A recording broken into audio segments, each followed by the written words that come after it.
বৈভব সূর্যবংশীর অভিষেক নিয়ে সকলে মাতামাতি করছেন, কিন্তু চেন্নাই সুপার কিংসের আরেকজন অভিষেক প্লেয়ার আয়ুষ মাত্রেকে ভুলে গেলে চলবে না।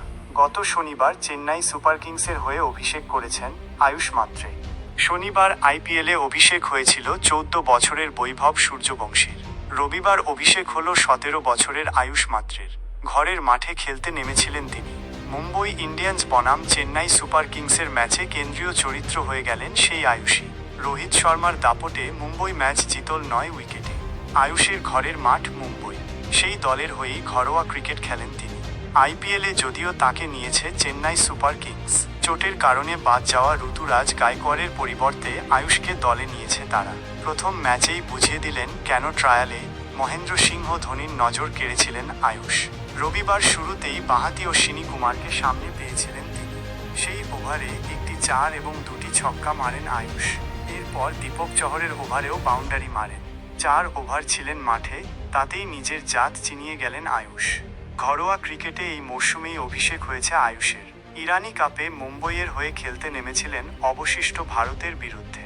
এখনও পর্যন্ত প্রথম শ্রেণীর ক্রিকেটে খেলেছেন 9টি ম্যাচ, লিস্ট এ ম্যাচ খেলেছেন 7টি। ইতিমধ্যেই প্রথম শ্রেণী এবং লিস্ট এ মিলিয়ে 4টি শতরান করে ফেলেছেন তিনি। আইপিএলেও তার শুরুটা খারাপ হয়নি।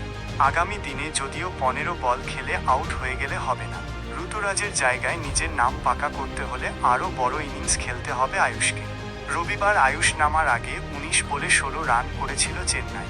তিনি যখন আউট হয়ে ফিরছেন তখন চেন্নাই 41 বলে 57 রান তুলে নিয়েছে। চেন্নাই লড়াইয়ে ফেরার সাহসটা পেয়েছিল আয়ুষের ইনিংসের কারণে। চেন্নাইকে 170 রানের গণ্ডি পার করানোর নেপথ্যে 4 নম্বরে নামা রবীন্দ্র জাডেজা 35 বলে 53 রান করে অপরাজিত থাকেন তিনি। জাডেজাকে সঙ্গ দিয়েছিলেন শিবম দুবে। আয়ুষের মতো মুম্বই তারও ঘরের মাঠ, সেখানে খেলতে নেমে 32 বলে 50 রান করেন তিনি। জাডেজা এবং শিবমের জুটিতে 79 রান তোলে চেন্নাই।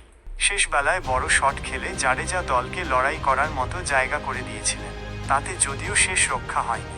ম্যাচ অনায়াসে জিতে নেয় মুম্বই। রবিবার রানে ফিরলেন রোহিত শর্মাও।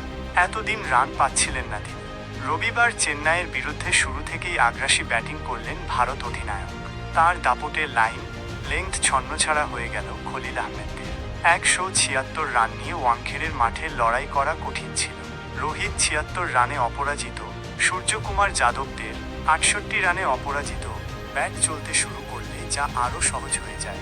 মুম্বই তাই ওয়াংখেড়েতে ম্যাচ জিতল 26 বল বাকি থাকতেই। ভিডিওটি ভালো লাগলে লাইক করে দেবেন এবং একটি সুন্দর কমেন্ট করে জানাবেন ভিডিওটি কেমন লাগলো। আর এই ক্রিকেট আপডেট পাওয়ার জন্য চ্যানেলটি সাবস্ক্রাইব করতে ভুলবেন না।